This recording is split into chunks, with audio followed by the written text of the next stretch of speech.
Hey guys, Coach Meg coming to you on Tuesday night from my dining room. Wanted to talk to you a little bit about what was going on with my evening. So after my golf lesson and stuff today, decided that I was still pretty hungry after dinner, so I decided that I needed a snack.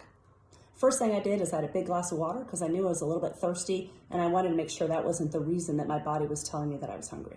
Then I took a shower. After my shower, my body said, yes, in fact, I am still hungry. And I checked my log because this is a week where I'm actually fully tracking. I fully track about 1 week out of the month, and then I track my protein and my carbs and my fats on those other weeks just to make sure I'm staying on top of things. Anyway, this happens to be a week where I'm tracking everything. And so I knew that I still had some room for food. So I'm having a nighttime snack. The first thing I'm having is some sheet pan pancakes from Kodiak Cake. I made a big sheet pan and then I put it in as a recipe on MyFitnessPal. So I can just take one out and I know exactly what that serving is and I know what my macros are. If you need help on that, let me know. The other thing I'm having is some peanut butter, right? So we can debate Jiffy versus Jif and all the other peanut butters, but I'm having creamy. We can debate the creamy and crunchy. And I'm gonna have one serving, right? So one serving, according to this, is 2 tablespoons, which is also 33 grams, right? So what I did is I brought my measuring spoon, right? It's already got peanut butter in it. And I also brought a tablespoon from my kitchen. And what I've done is I've pre-measured them with my scale. I zeroed it out, measured out my spoon. When I measured my measuring spoon alone was 35 grams.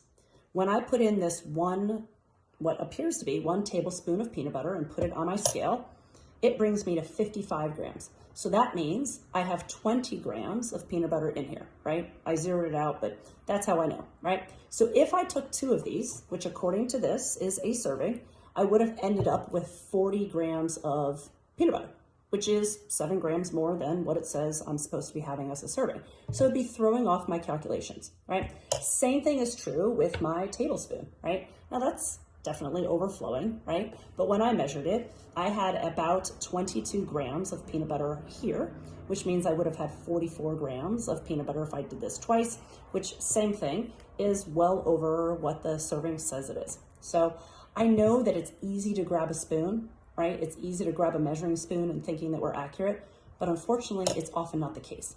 So using a scale that you can zero out, using it where you scoop out of the container and you watch it go into the negative, or measuring it out like this and figuring it out, whatever works for you. We just want to be mindful of how accurate we are when we're trying to track. So if you've got any questions about how to make the sheet pan pancakes, or you want to know how to make something like that, maybe your favorite chili or whatever that is, and put it in MyFitnessPal so you know how easy it is to do that, or if you want to talk about how to more accurately measure, let me know. I'm going to go enjoy my snack. Look forward to seeing you guys this week. Let me know if you have any questions. Have a good night, guys.